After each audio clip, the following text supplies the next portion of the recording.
Hi and welcome to this podcast on diagnosis and management of halo nevi. Halo nevi are defined as benign melanocytic nevi which are characterized by a clinically wide rim. They are also called Saturn nevus. The onset is at the mean age of 15 years. At times, halo nevi may be associated with a familial predisposition of atopic dermatitis, vitiligo, or Hashimoto thyroiditis.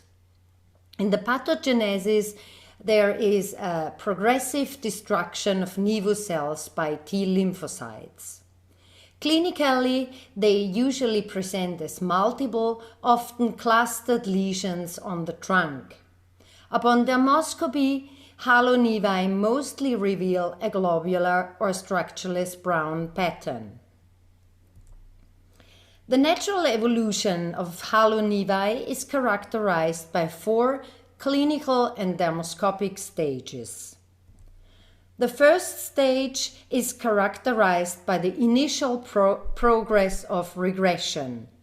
At this stage, only a small white rim around an otherwise normal nevus is seen. Dermoscopy somewhat enhances the peripheral white rim and reveals basically an unaffected dermoscopic patterns of large brown-gray globules as seen in this case. The second stage is characterized by the progressive development of a clearly visible white rim around the nevus and represents thus the most typical clinical appearance of halo nevi. Dermoscopically, a clearly visible white structureless area is seen around the nevus, which gains a more structureless appearance.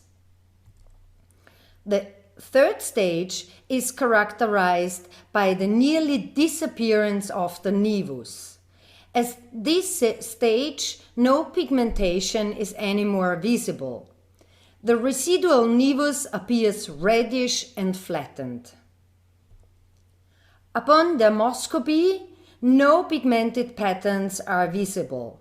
The residual nevus appears as central red to grayish structureless area.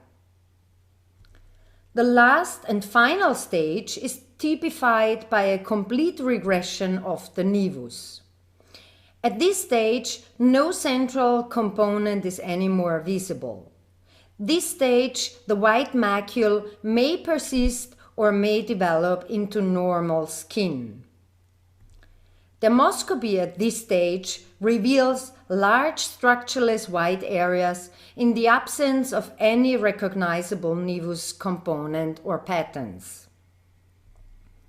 The natural history of halo nevi also explains why these nevi may reveal significant changes over time. As seen in this image, typically the central nevus component becomes smaller and smaller with progressive loss of patterns, as also seen in this image. On the left image you see the nevus at baseline, and on the right image you see the nevus after 6 months. So given the time-related changes of halo nevi, basically digital dermoscopic follow-up does not add much to the diagnostic accuracy. The diagnosis of halo nevi in young individuals presenting with multiple lesions is usually straightforward given their characteristic clinical and dermoscopic appearance. In these cases, no further action is needed.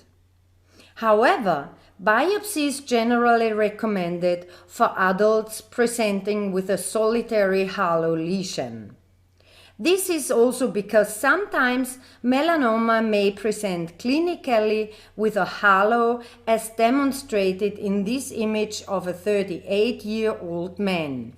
However, this scenario is extremely rare. So summarizing, we have 4 clinical dermoscopic stages in the natural evolution of halo nevi: initial regression, early regression, late regression, and complete regression.